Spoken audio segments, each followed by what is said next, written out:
Hello, you beautiful creatures. Welcome to Frass Happens, a podcast where we teach you shit about insects. I'm your host, Casey. And I'm your host, Katie. This is part 2 of our episode on the Endangered Species Act. In case you missed it, there's a part 1 just before this that you might want to listen to before getting into this episode. In part 1, Katie gave us a really wonderful description and brief history of the Endangered Species Act in the United States. In part 2, which is the episode that you're currently listening to, we're going to jump right back in and share with you the stories of 3 endangered insects that are some of our favorites: the American Burying Beetle, the Karner Blue Butterfly, and the Rusty Patched Bumble Bee. At the end, we'll discuss what folks can do to protect endangered and otherwise threatened species. I know it can often feel like things are out of our control, but luckily there's a lot that we can do. So let's jump in. The first endangered insect that we're going to talk about is the American Burying Beetle. The American Burying Beetle is the largest carrion beetle in North America, measuring in at around 1 to 1.8 inches or 2.5 to 4.5 centimeters in length. The beetles are absolutely gorgeous. They're a shiny black beetle with striking bright orange markings on the head, antennae, elytra, which, as a reminder, are the hardened wing coverings that extend back over the abdomen, and thorax. In fact, one of the most notable characteristics of this beetle is the large orange marking on its pronotum. The pronotum is a part of the first segment of the thorax that covers all or part of the thorax in some insects, and it can look almost like a collar or a shield. In the case of carrion beetles, the pronotum is largely what you see as the thorax or the middle segment of the beetle. So for American burying beetles, also known as Necrophorus americanus, that pronotum is almost entirely bright orange and is the main way that you can differentiate this species from other species of burying beetles. Now, I don't want to take us on a deep dive into the biology and behavior of burying beetles, but there are some important characteristics of burying beetles that we need to discuss. Namely, why they're called burying beetles. These nocturnal insects seek out small, dead animals using their highly sensitive antennae, which kind of look like toothbrushes with these bright orange bristles. Oh, cute. Or at least what you would draw as a toothbrush with bright orange bristles, because they're pretty kind of compact. I mentioned this fact in our second episode, but in case you missed it, I'm going to repeat it here. American burying beetle antennae are so sensitive to smell that they can pick up the scent of a dead animal just 1 hour after it has died from up to 2 miles away, which is just absolutely incredible. These antennae are so sensitive to these smells of decaying organic matter from animals that they're able to pick that up. So burying beetles will fly to a dead animal where a male and female pair up, and then they prepare the carcass for burial. The breeding pair will mate and get to work burying the carcass. They clean it of any fur or feathers in the process. Then the female lays eggs on top of the prepared carcass, and both parents will remain underground with their larvae to provide parental care by feeding the babies pre-digested carrion until they can eat on their own. Oh, I love them so much. I feel like their story is so romantic. In a lot of insect mating and larvae rearing stories, they kind of just go away. But in this case, both parents stick around and they work together. I actually, when I first heard this about them, I made a card for my now husband of 2 carrion beetles, and I wrote, "I carrion about you" on the top. Oh my goodness. Because I was so inspired by their romantic story. Plus, if you are into romantasy, the beetles fight each other. So if multiple of the same species show up, the males will fight other males and the females fight other females, and then the strongest of the 2 are the ones who end up being the breeding pair that claim that carcass as their own. Oh my gosh, it's like the Avatar of the insect world. Exactly, it's like sword fight your way into loving someone, I guess. Incredible. Well, this behavior might be a little bit gross, but burying beetles play a very important role in the ecosystem. They're known as some of nature's most efficient recyclers, helping turn dead animals not only into nutrients in the soil, but also into a new generation of future decomposers. The American burying beetle is a species that is near and dear to me because it's the state insect of Rhode Island, which is where I live and where I grew up. Also, our local zoo, the AZA accredited Roger Williams Park Zoo, became the sole breeding facility for the American Burying Beetle Recovery Program in 1994. And Block Island, an island located about an hour's boat ride off the coast of mainland Rhode Island, is home to the last known naturally occurring population of the American burying beetle east of the Mississippi River. So, Rhode Island is a hot spot for all things American burying beetle. It was also one of the first times that I learned about the conservation of an insect, and this beetle's story is quite fascinating. I think the first time I heard about them was on Arthur and on like the and now a word from us kids segment. I think the kids were actually visiting the Roger Williams breeding facility. And I think they did like a big art project on the beetle or something. I don't know, but I was so cute. Right? I was so excited to see it because like you, I really loved insects even then. So That's incredible. I loved Arthur. I don't remember that specific episode, but I am wondering if every other kid saw it because it was actually a group of third graders who championed the designation of the American burying beetle as Rhode Island's state insect a decade ago. oh my gosh, I love that. They must have seen it and known about it and wanted to protect it, which is so incredible. Oh, that's so cool. In the 1800s, the beetle had a large range and distribution, spanning most of the eastern United States and some southern Canadian provinces. It was once documented in 35 U.S. states. However, it faced widespread declines throughout the 1900s, losing about 90% of its historic range. Now, naturally occurring populations can only be found in 7 states: Rhode Island, Arkansas, Oklahoma, Nebraska, Kansas, South Dakota, and Texas. It hasn't been seen in Canada since 1972 and is considered likely extirpated or no longer present in the country. These declines are likely caused by a myriad of reasons, including habitat loss, habitat fragmentation, light pollution, soil alterations because they really like moist soil that is untilled, pesticides, and the loss of its ideal food source, which we hinted to earlier. Now, there's a phrase here that I'd like to introduce because it provides a great way to help explain why some organisms are declining and at risk, and that phrase is death by 1,000 cuts. Oftentimes, at-risk organisms are facing a multitude of threats and pressures from a variety of sources, and almost always, habitat loss is one of them. In the case of the American burying beetle, it is suspected that widespread agriculture and development created these drastic, long-lasting changes to the ecosystems where they once thrived.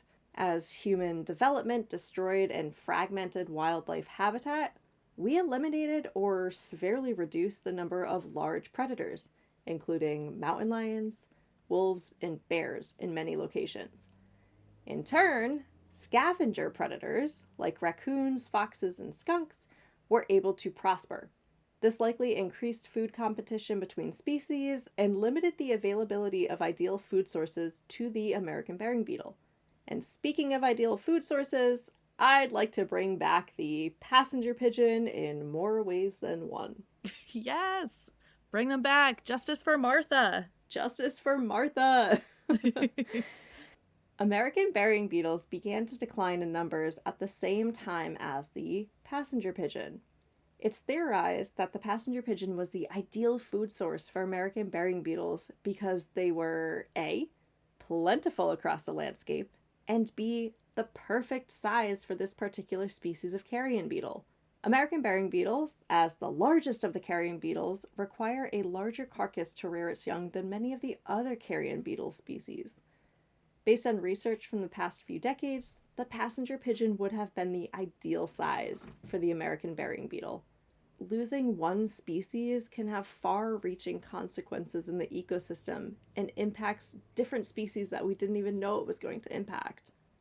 The American burying beetle was listed as an endangered species in the United States in 1989. At this time, only 2 wild populations of the beetles were known. One was on Black Island, which is located just off the coast of Rhode Island, and the other in Latimer County in Oklahoma. In 1991, the U.S. Fish and Wildlife Service approved the American Burying Beetle Recovery Plan, prepared by Christopher Rathel from the Rhode Island Division of Fish and Wildlife. The main objectives of the plan were to, 1, reduce the immediacy of the threat of extinction to the American burying beetle, and 2, improve its status so that it can be reclassified from endangered to threatened. There were plans to monitor current known populations for long-term trends, survey for additional populations, captive breed individuals to release in at least 2 locations, and one of the most important parts of the plan was to protect the habitats where known American burying beetle populations persisted. In 1994, the Roger Williams Park Zoo became the sole breeding facility for the American Burying Beetle Recovery Program. The program began with just 19 male and 11 female beetles, which were taken from the natural Black Island populations. To date, Roger Williams Park Zoo has successfully reared over 5,000 American burying beetles and released over 3,000 individuals to their historic habitat on Nantucket Island in Massachusetts. Oh my God, that's amazing. They have been so successful with this plan, and it is led by an absolutely incredibly human. It's really a beautiful success story. In 2006, the Association of Zoos and Aquariums, or AZA, created a species survival plan for the American burying beetle, which was the first time that a species survival plan was put into place for a terrestrial invertebrate. So that is super cool. Yeah. Yeah. Truly revolutionary. The species survival plan has been led by Lou Perotti of the Roger Williams Park Zoo and now has a multitude of partners and collaborators located both east and west of the Mississippi that are part of the breeding program as well as long-term monitoring and reestablishment efforts. So this has gone from something localized just in Rhode Island to widespread across the nation. Good job, Rhode Island. As of 2026, the American burying beetle's federal listing has undergone some changes. In 2020, it was reclassified from federally endangered to threatened. At first glance, this looks like a great success. New populations have been found in the past 3 decades, and reintroduction efforts have proved quite successful. However, when you dig a little deeper, we also see that this downlisting followed a request from the oil and gas industry, which petitioned to delist the species in 2015. The beetle's protected status impacted major infrastructure and drilling projects, especially in energy hubs like Oklahoma. This downlisting was criticized and opposed by a few different environmental groups, including the Center for Biological Diversity, but the courts approved to downlist the American burying beetle to threatened, which significantly reduced and eliminated federal protections for this species.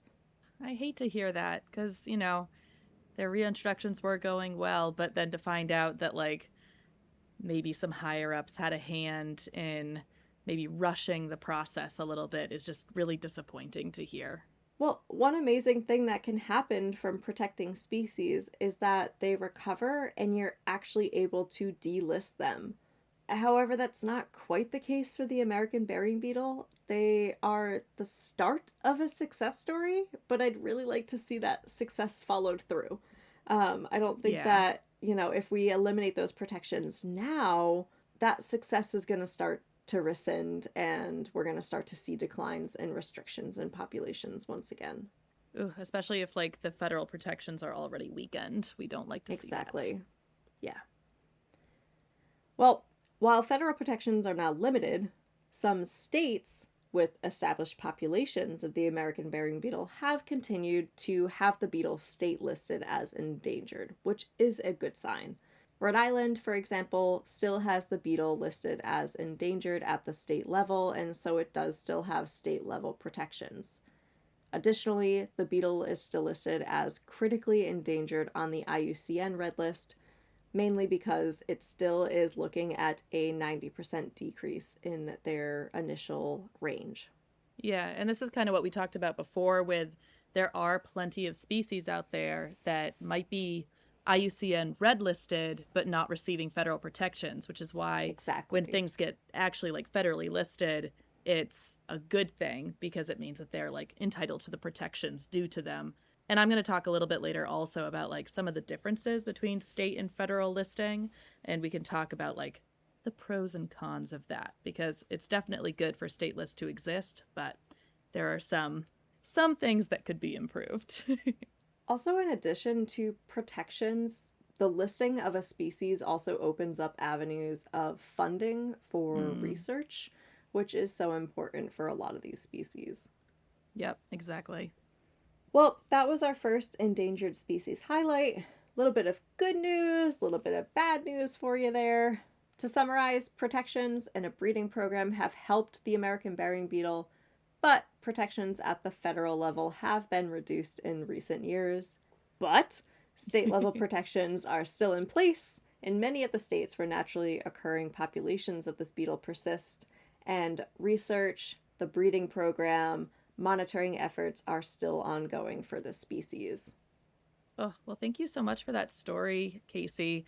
I love that beetle. It's so beautiful and it has such a fun story. And it really, like, having also lived in Rhode Island, I've been able to see just how much the people in Rhode Island really love this beetle and are so happy to kind of have it be their mascot, which is just, a great thing to see a whole state of people getting excited about an insect.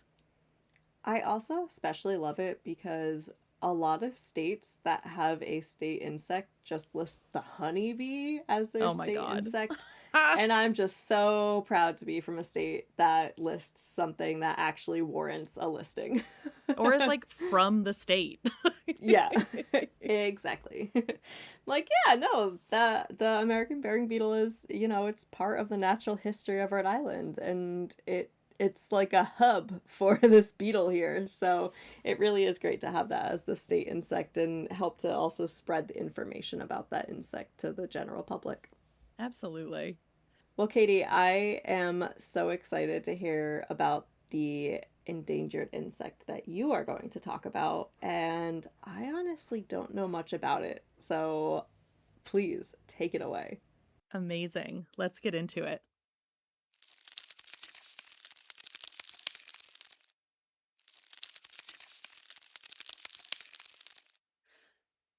Let me introduce you to the Karner Blue Butterfly, Lycides melissa samuelis. The Karner Blue is a tiny butterfly about the size of a postage stamp. It was first described in Karner, New York, over a century ago, hence the name. They are also, you guessed it, blue. The males are a dark or silvery blue from the top side with dark blue wing margins, while the females are grayish brown on the top side with splashes of blue closer to the body.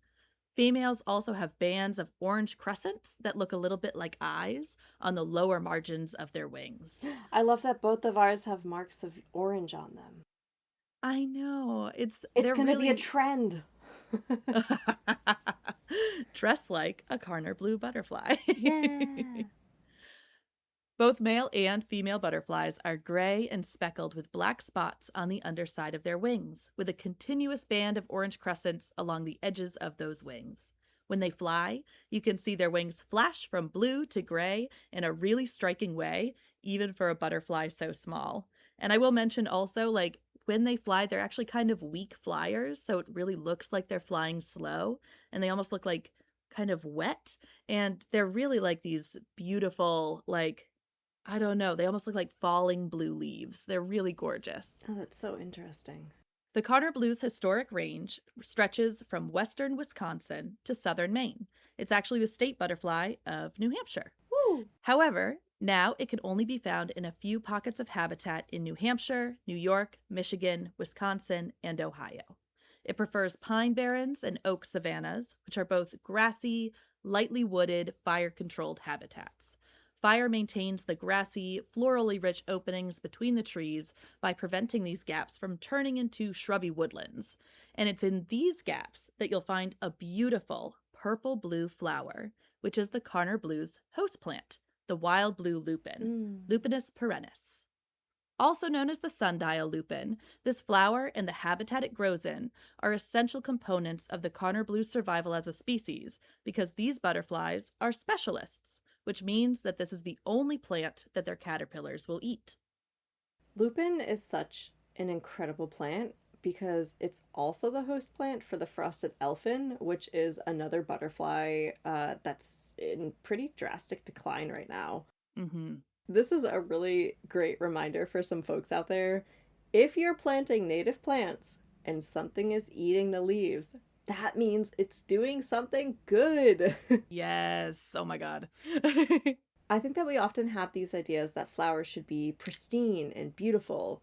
And while, yes, we can appreciate a healthy flower in peak bloom, these native plant species serve other important roles, like being host plants for specialized caterpillar species.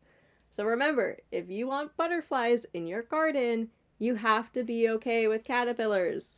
Yes. Oh my goodness. I say this to people all the time during my talks, especially when it comes to like monarchs and milkweed, because I think that's one of the most well-known like host plant associations. Yeah, I agree. And so people will like plant milkweed and then be like, uh-oh, I'm finding holes in it and like something's eating it. And I'm like, that is why you planted it. That so that the caterpillars could eat it. Why that you planted your milkweed. Exactly. Right. It's not all just for show. These plants serve a purpose and they have multiple purposes for multiple insects. How great is that? Right, exactly. So knowing this, it probably comes as no surprise that the largest factor in the decline of the Karner blue butterfly is habitat loss. In the last 40 years, many of the butterfly's populations have decreased by up to 90%, and some have disappeared altogether due to increased urbanization and agricultural intensification in the pine barrens and oak savannas that the butterfly calls home. The remaining pine barrens and oak savannas have also been improperly managed for decades due to misinformed colonizer policies that made fire suppression a rule throughout most of the 20th century.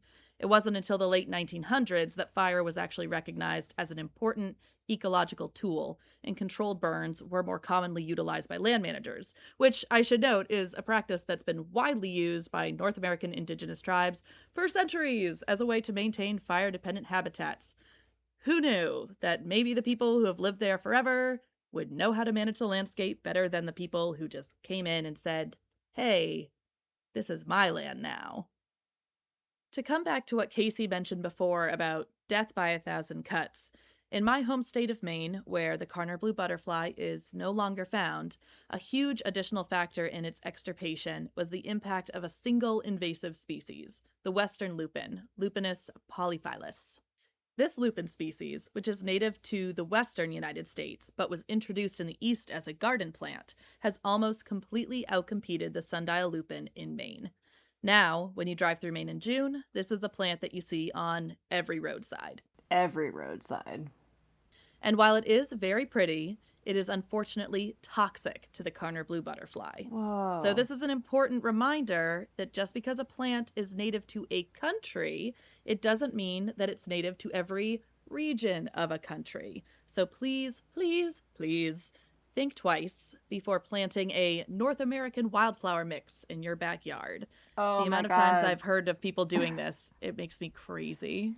It's absolutely ridiculous. I was recently looking at a local sanctuary that planted a quote-unquote pollinator meadow, and it's literally all like non-native West Coast species. And I'm like, you guys are supposed to be doing something good. What are you doing?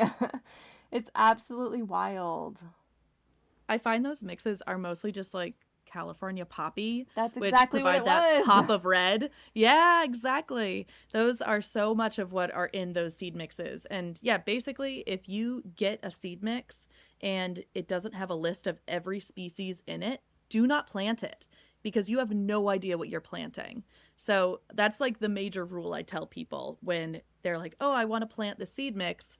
Does it have labels that say everything that's in it? Are all of those things native to literally your region of your state?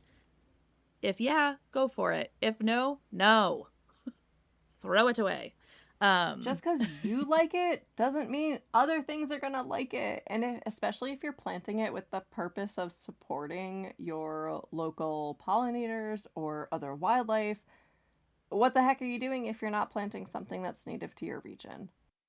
Exactly. If you want it just to be pretty, plant it in a pot. That way it can't get away aggressively, and don't let it go to seed. Also, I didn't know that the western lupine, Lupinus polyphilus, was toxic to some of these butterflies because, like, it's in the same genus. A lot of times these species can use different species so long as it's within the same genus. But that's so interesting that the difference between the eastern species, the sundial lupin, and then the western species, which is the one that's most common in Maine now, that the western species is toxic to the Karner blue butterfly. Yeah, this butterfly is a super specialist. I actually was looking into this during my research to try and see, is there any other lupin species that it can feed on? Because like you mentioned, the frosted elfin does use sundial lupin, but it also uses things like wild indigo. But nope, the Karner blue, just sundial lupin. That's the only one it Wow. uses. Another issue with lupin and some other species too is that these can easily hybridize. So even if you Mm-hmm. plant the native sundial lupin, if all your neighbors around you or if this giant meadow next to you is planting the non-native like western lupin, over time these can hybridize. And I'm really curious what hybridization does, like how that impacts the Karner blue's ability to metabolize and use this plant. Yeah, exactly. So if you're listening and you've ever asked the question, how bad could it be if I plant this invasive plant? We just listed several reasons it's bad. And that one's not even listed as invasive, is it? If it's not, it should be I because it agree. absolutely took over that niche It's completely. crazy. Hmm. Anyway. Back to the butterfly. So, after experiencing severe declines in the 70s and 80s, the Karner Blue Butterfly was listed in 1992, the year before my birthday. Ah. A recovery plan was developed for the insect about a decade later in 2003, which includes a list of recovery objectives. In addition to the pretty obvious objective of protecting current Karner blue populations and their habitats, the plan also outlines an objective to implement translocation to establish new populations. Mm-hmm.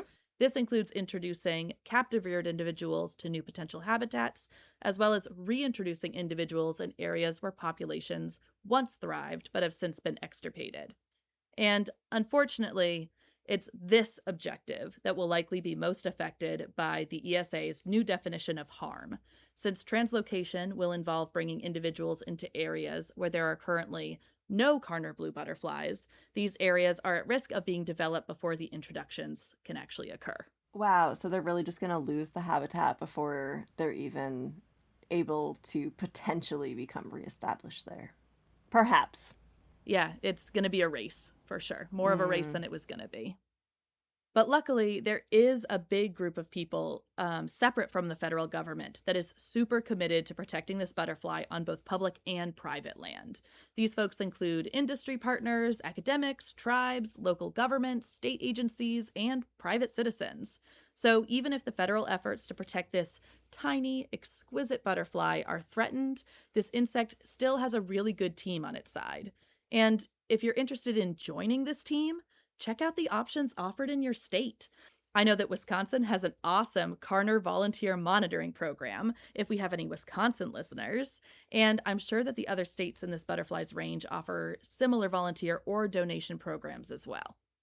And while there's always more to say, that is the end of my highlight on the Karner blue butterfly. So Casey, I'm going to turn this back to you to hear about our last species of the day, which also happens to be one of my favorite species. Ooh, have you ever seen one? I haven't. It's literally my Ah, dream. Like, I live in a state where I might. So I kind of want to go on an expedition sometime. I don't think you will, but that's okay. We can go a little out west and go and find Bombus affinis, which is the final species that we're going to be talking about in today's endangered species episode. And Bombus affinis is the Rusty Patched Bumble Bee.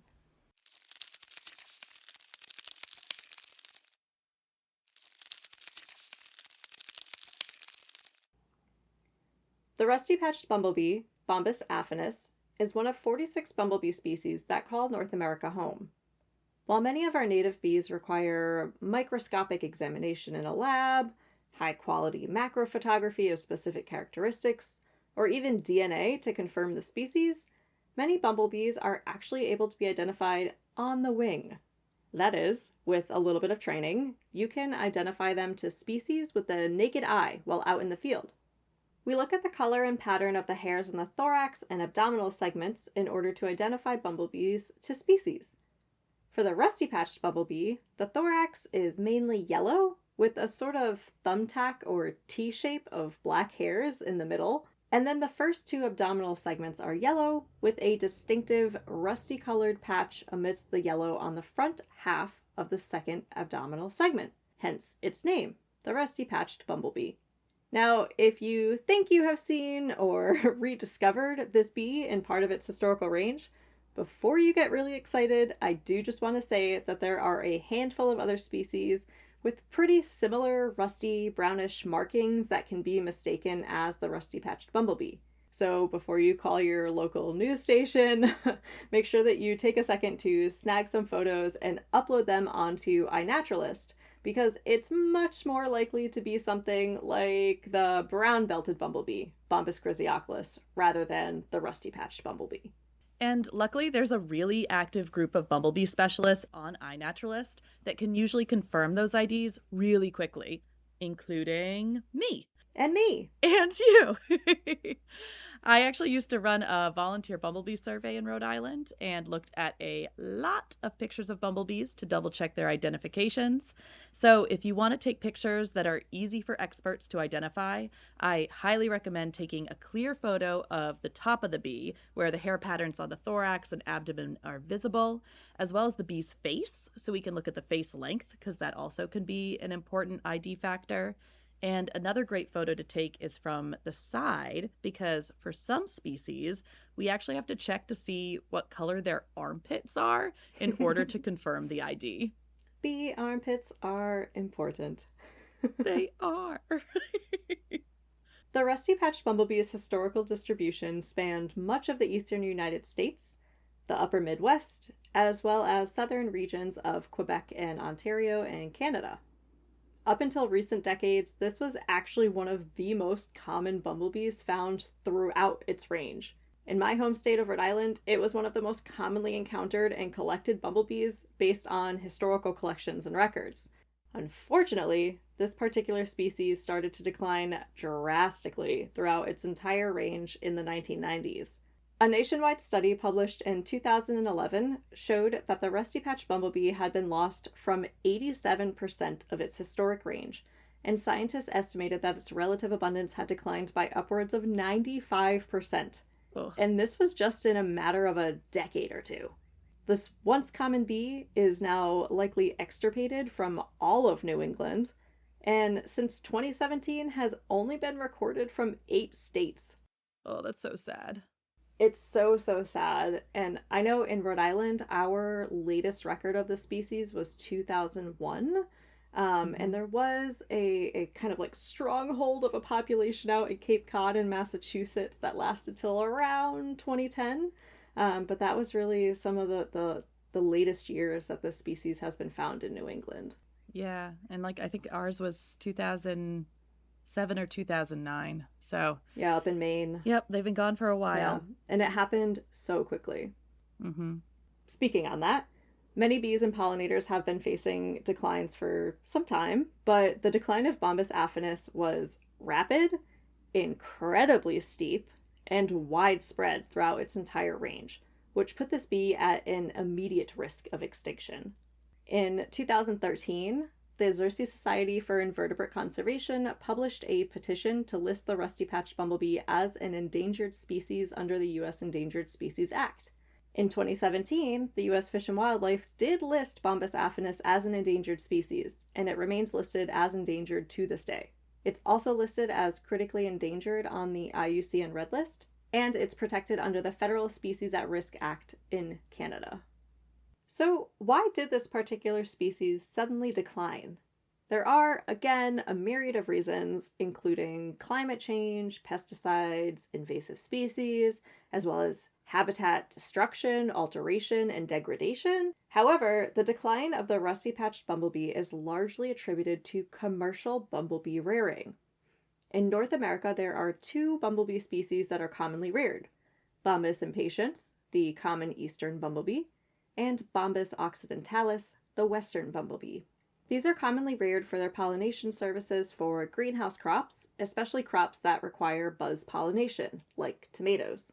Many commercial bumblebee colonies will say that their colonies are meant to be kept indoors in greenhouses, or say that all colonies should be culled or killed at the end of the season before they produce new queens. And for those who aren't familiar with the bumblebee life cycles, each colony is made up of a queen and her daughter workers, who you'll see visiting flowers to collect pollen and nectar throughout the summer. But in the late summer, the queen begins to lay eggs that will become new queens and males, or reproductives. These reproductives disperse and mate, and then all of the males, workers, and old queens will die naturally or with the first frost, leaving only the new, mated queens to overwinter. Then in the spring, last year's queens will emerge from overwintering and begin a new colony of their daughter workers and restart the life cycle all over again. So this is why it's really important to cull lab-reared commercial colonies before they produce these reproductives, because if the reproductives escape, then they might mate with wild bumblebees, which could weaken the genetics of future generations. Because, believe it or not, bees reared in labs aren't as good at surviving in the wild. Exactly. If you're someone who is, putting these bumblebee colonies out for their pollination services, you really, really need to make sure that you are doing it as responsibly as possible. So let's get into some of the issues with commercially reared bumblebees. First, they often escape greenhouses. Not every crack and vent can be sealed, and so there are often little tiny escapees. Also, not everyone who purchases bumblebee colonies keeps them inside a greenhouse. They're often purchased for their pollination services on farms, open fields, and other lands in production, so they're just put out there into the wild. And you can't put bumblebees on a leash like a dog. They are going to fly where they want, visit the flowers that they want to visit, and they'll be interacting with a variety of other pollinators, all while doing so. I also highly doubt that people kill these colonies before they produce new queens. I have had to kill and cull entire bumblebee colonies, and I still get really sad about it. So I'm sure if a farmer buys a couple, and then they know that they're supposed to cull them, but when the time comes, they might be like, what's the harm? I don't want to kill these creatures. No one wants to kill a bee. I've run into that also, and I think it's also tricky because, Bombus impatiens is, native to New England. Bombus occidentalis is native to the West, but because they've been lab reared, their genetics have deviated so far from the wild caught species that they do make a genetic difference once they get out, and plus other things that I'm sure you're about to tell us all about. I am indeed. Before I get into what Katie just alluded to, the last thing that I want to say is that, you don't need to have any sort of license or anything like that in order to purchase bumblebee colonies. There are a multitude of different companies that lab rear these colonies in North America, and literally anyone can purchase these bees. They're around $200 a colony, and you can go online and order them and have them shipped to you, and you can just establish the colony and let them keep going if you really wanted to. But you shouldn't do that because that's obviously ecologically bad. Yes. And honestly, this goes for any purchasable insect. It's usually if you're are purchasing an insect, it should almost never be released into the wild. We're absolutely going to do a whole episode on this in the future. But yeah, if you can buy it online, don't release it outside.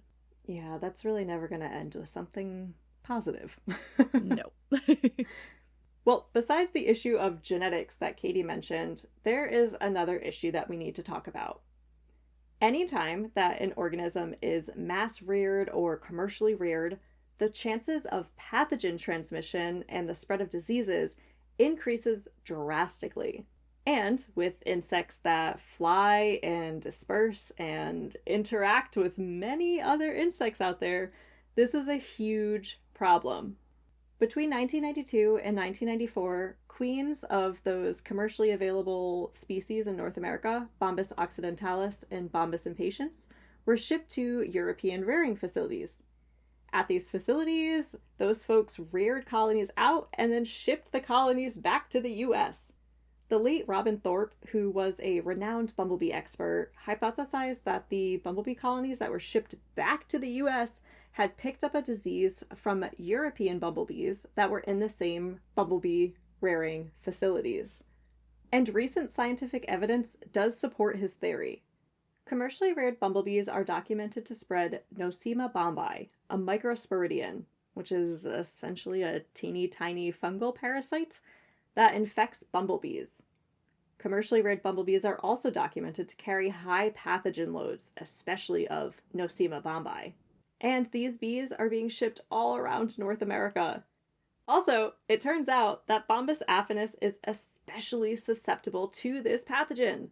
Other closely related species, including natural populations of Bombus occidentalis, Bombus terricola, and Bombus franklini, have also faced drastic declines in recent decades, and those declines are likely linked to the spread of Nosema bombi in the landscape.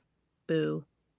Now, Katie, again, just to really bring this home, do you remember the years when the bumblebee queens were being brought to Europe and then brought back to the US as established colonies?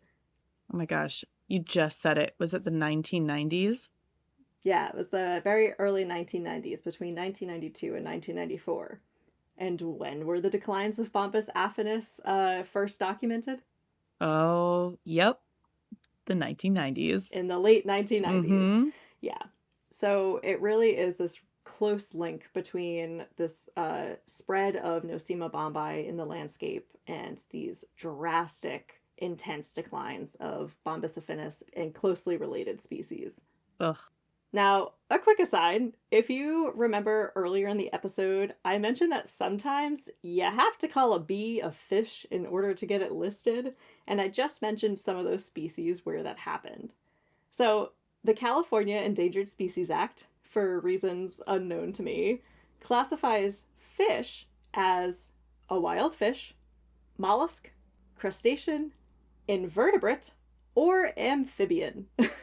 Oh no. Some of these things are clearly not fish. Nope. But this was a bit of a newsworthy loophole that was discovered when the Defenders of Wildlife, Center for Food Safety, and the Xerces Society petitioned to list 4 species of imperiled bumblebees as endangered in the state of California. There was no actual section to state list these insects in the California Endangered Species Act, but because of this loophole, where invertebrates are included under the fish category, they were able to successfully list Bombus franklini, Bombus crotchii, Bombus occidentalis, and Bombus sucklei as endangered in California in 2022. And words are funny. And I'm 12 years old. Yes, as am I. So yeah, you know, bumblebees in the state of California are legally considered fish. That's incredible. And, you know, I'll accept it because it helps to provide these species these additional protections in that state. If I ever get in trouble, I want their lawyers. Right? Yeah, it took a couple of years and it was taken to court, and there were some people that were definitely opposed to it, but they got through it. Amazing. They did it. Lucky for Bombus affinis and other at-risk bumblebees, there are incredible teams of researchers, conservationists, community members, and advocacy teams working to conserve these important pollinators. Just recently, in June of 2026, the U.S. Fish and Wildlife approved a decision to designate another 1.5 million acres of critical habitat for the Rusty Patched Bumble Bee. This critical habitat spans 33 counties in 6 states, including Illinois, Iowa, Minnesota, Virginia, West Virginia, and Wisconsin, where there are isolated populations of Bombus affinis. This will hopefully provide safe havens for this endangered species. However, future critical habitat decisions are likely to be largely impacted by this new Endangered Species Act ruling. Now, to end on a bit of a nice note, I want to mention one last thing. There has been such an energetic and widespread movement to monitor and protect this species that there is actually a disclaimer on the NatureServe's Bombus affinis page, which reads, "Increase in annual observations may reflect conservation and monitoring efforts following widespread publicity of the species' imperilment rather than a genuine change of status." Which, sounds a little bit disheartening at first, that maybe we're not actually seeing population increases, but it just goes to show that public education and community engagement is so important in conservation work. I also read this lovely paper from 2025 titled, bear with me here, "Community Engagement in Urban Habitat Creation for the Rusty Patched Bumble Bee, Bombus affinis, Indicates the Potential of Conservation in Private Yards," which is a wonderfully descriptive title that showcases just what this paper is about. We as individuals and as communities have the opportunity to create really impactful changes right in our own backyards. And in some cases, we can even be part of a species survival plan for an animal that may otherwise go extinct and never return.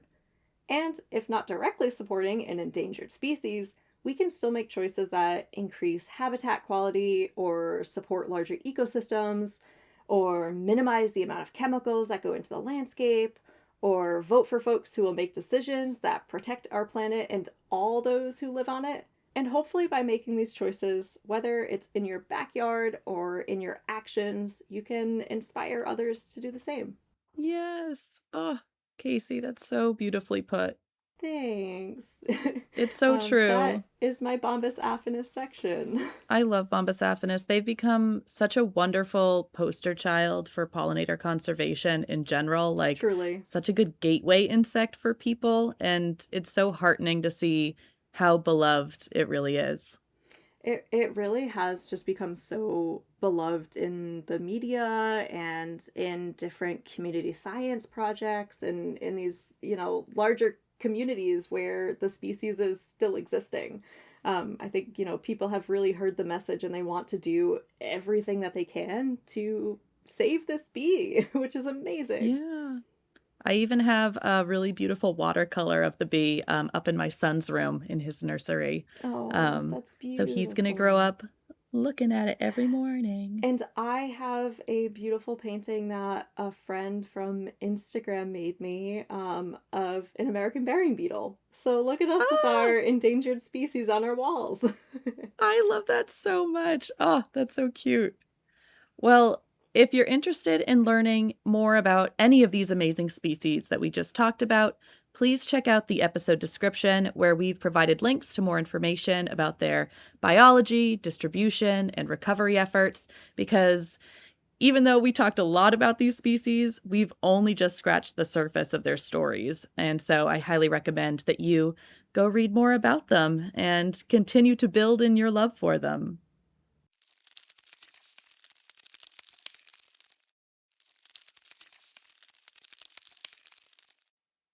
Currently, there are 2,385 species listed as endangered or threatened.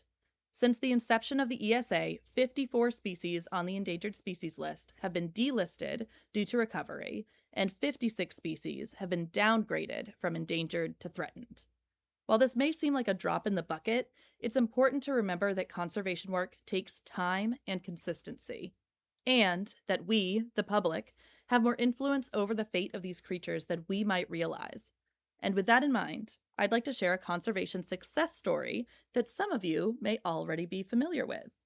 I'm so excited. Thank you so much for doing this at the end of the episode where we probably need a little bit of a booster and palate cleanser. Absolutely. This is one that I share all the time because it really does show that time and consistency can bring back these species. Mm. In the 1940s, following the end of World War II, there was a massive uptick in pesticide use since our knowledge of synthetic chemicals had increased considerably as a result of research into chemical weapons. One of these pesticides included dichlorodiphenyl trichloroethane, also known as DDT. I wonder why they shortened it. I wonder why. For decades, this pesticide was used widely throughout the United States to target mosquitoes. There are still plenty of folks alive today who remember the fog trucks that would roll through suburban neighborhoods spraying big clouds of DDT. Did your parents or grandparents ever run in the fog trucks? Not that they ever told me, but I have seen photos of this happening, and it is insane to see these like literal clouds of pesticides being sprayed and people just like existing among them and running through it without any sort of protective equipment at all. Some of these photos are what my mentor, who teaches a pesticide training class for Rhode Island, uses, because it's just like, oh my God, in the past, less than 100 years, we have gone so far, but maybe not far enough with pesticide training and pesticide knowledge. It's just wild to see those photos. It is. Like, I just asked my grandmother about it, and she said that she used to, like, run to the windows to shut them. So thank goodness she had, like, the frame of mind to be like, I don't think we should be breathing this, while, like, kids were literally, like, running through the fog in bathing suits. I And have it's a really great feeling that she I did would have that. done that. Oh my God. I feel like that would have been me. I would have been like, ha ha ha, the fog truck. Here we go. I mean, it does look like they had a lot of fun. But thank goodness that she did that, because aside from the environmental impacts that we're going to chat about, it also has been found to have really awful impacts on human health, including cancer. Yeah.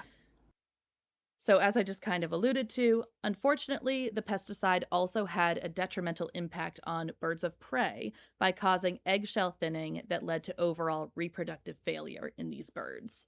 One of the bird species particularly impacted by these reproductive failures was the bald eagle, which I'm sure all of us are very familiar with, which was already suffering from population declines due to farmers shooting them to protect their small livestock. Jesus. I know, right? They mostly eat carrion, but they will occasionally go after a chicken or a lamb. And apparently that was enough for farmers to be like, nope. Fair enough, I guess. At the lowest recorded point in 1963, there were only 417 nesting pairs of bald eagles in the lower 48 states. This eventually led to the bald eagle being listed in 1978, which allowed the U.S. Fish and Wildlife Service to initiate captive breeding programs, reintroduction efforts, law enforcement, and nest site protection for these birds. But I think it's really important to note that even before the bald eagle was listed, work was already being done by so many people to protect the bald eagle and other affected species.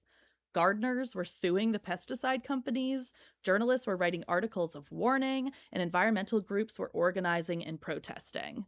And one of the people best known for her contribution to these movements to ban DDT and protect wildlife was Rachel Carson. Mm-hmm. A marine biologist and writer who is often described as soft-spoken and shy, Carson took a great interest in pesticide research in the mid-1940s. She gathered information from chemists, agronomists, biologists, and other scientists for nearly 2 decades. This work eventually culminated in the publishing of her most well-known book, Silent Spring, in 1962. In her book, Carson used a combination of poetic writing and scientific fact to reach a large audience, which helped fuel the public uproar that eventually resulted in the Environmental Protection Agency banning the use of DDT in the United States in 1972. I love that this book is still just as important and relevant today, like 50 years later, as it was when it came out. or 60 years later, goodness.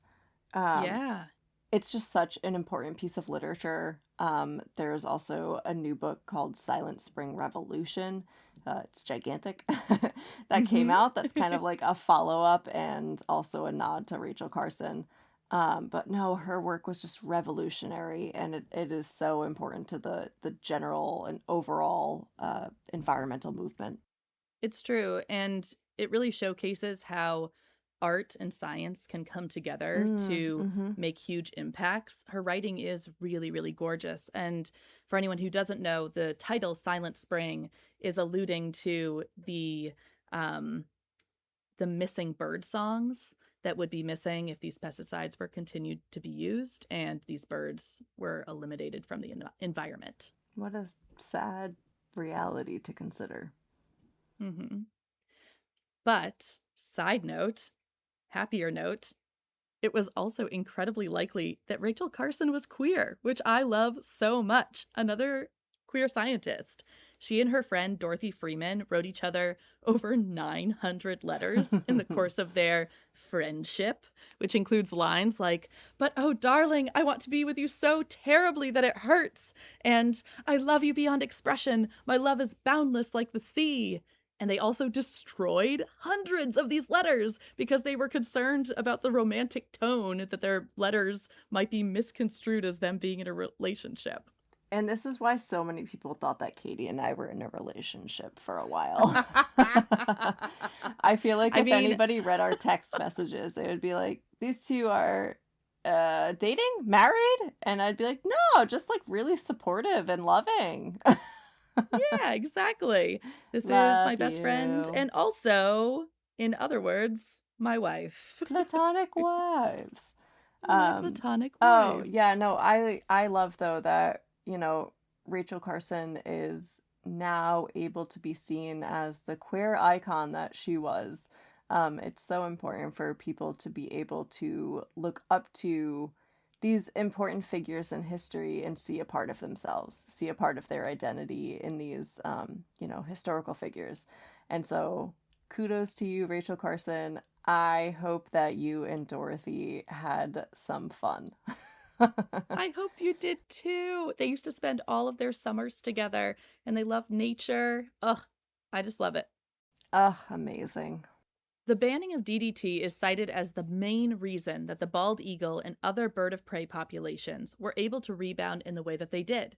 By 2007, the bald eagle was removed from the endangered species list, and today their numbers are close to 70,000 nesting pairs.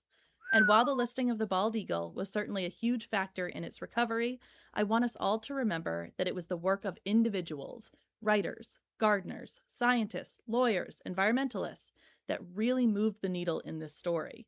Which is all to say, we have the power to make great change, even when the powers that be try to convince us otherwise.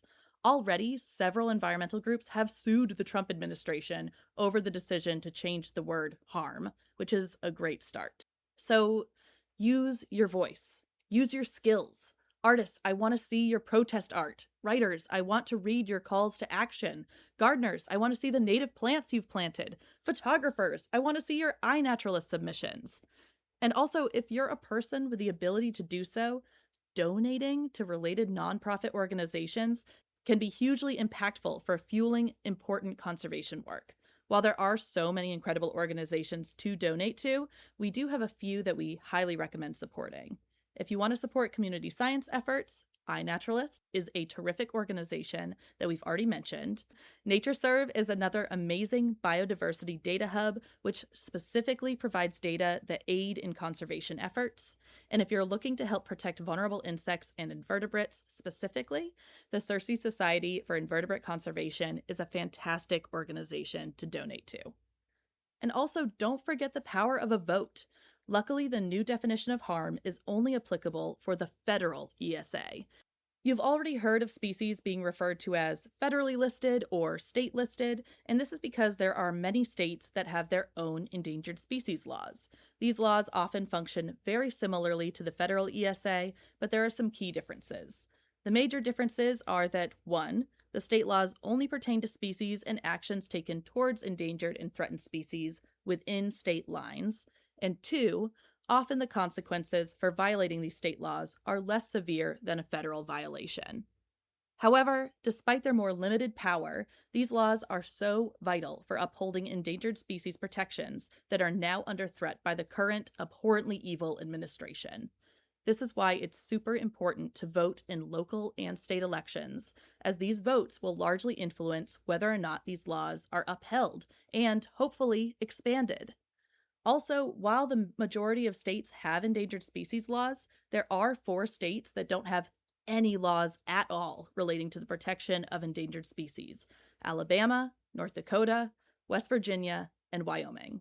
So, if you live in those states, definitely make sure you're voting for delegates that seek to protect wildlife, as your states need these laws more than ever. Mm-hmm.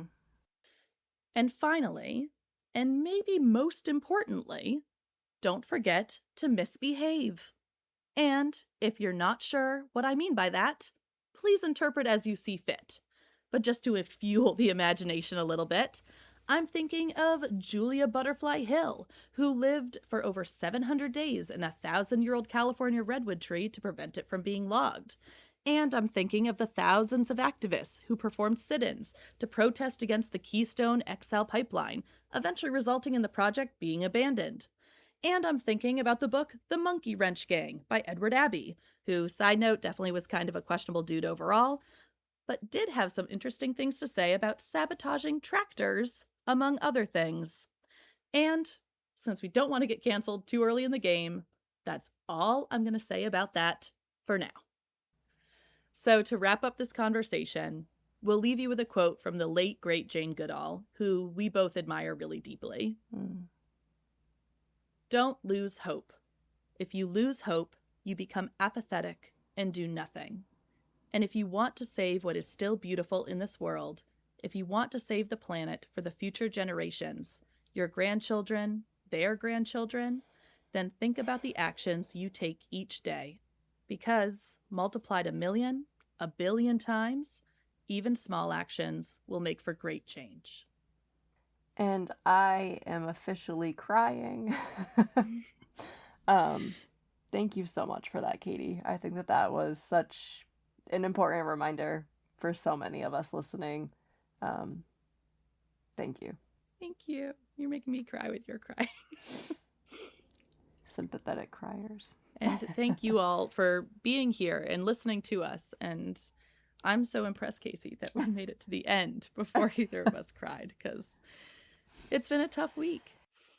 That was honestly just so lovely. I mean, heart-wrenching at times, but it's so good to reflect on some of these things and see success stories and see areas where it could be more successful and just hear about the ways that we can each contribute.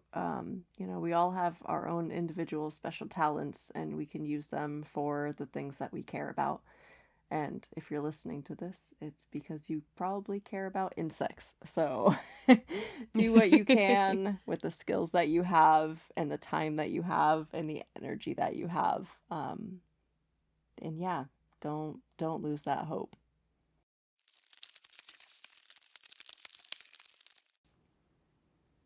Thank you all for listening to this episode. It wasn't the one that we had planned, but we thought it was really important to bring attention to these changes to the Endangered Species Act, tell the stories of a few endangered insects, and encourage you to do all that you can to protect at-risk species.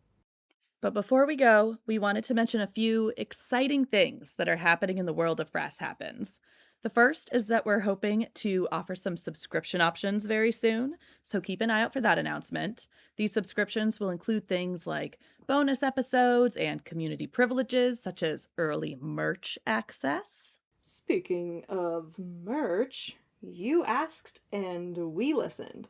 We have some super cool Frass Happens stickers in the works. They are officially ordered, and they were designed by my dear friend Alyssa Carvara, the incredible artist who also designed our logo. So save some space on your water bottle or your laptop because we're working on some really cute stuff to bring to you. We're so excited about these. Casey keeps texting me being like, Are they here yet? Any day now. Finally, if you're enjoying the content we're bringing you and you find yourself in a position to support our work, you can buy us a coffee at buymeacoffee.com/FrassHappensPodcast. And as a mama to a teething 5-month-old, I can tell you that a coffee would very much be appreciated. As a researcher working on finalizing a report and a manuscript, I would also appreciate that. And as always, if you enjoy listening to Frass Happens, please like, comment, review, and follow us wherever you listen to podcasts. This type of engagement helps others find our podcast and grow this fantastic community of bug nerds. Yee, we love the bug nerds. We love Thank you all so much for being here on this journey with us. And don't forget to misbehave. Okay, love you, bye.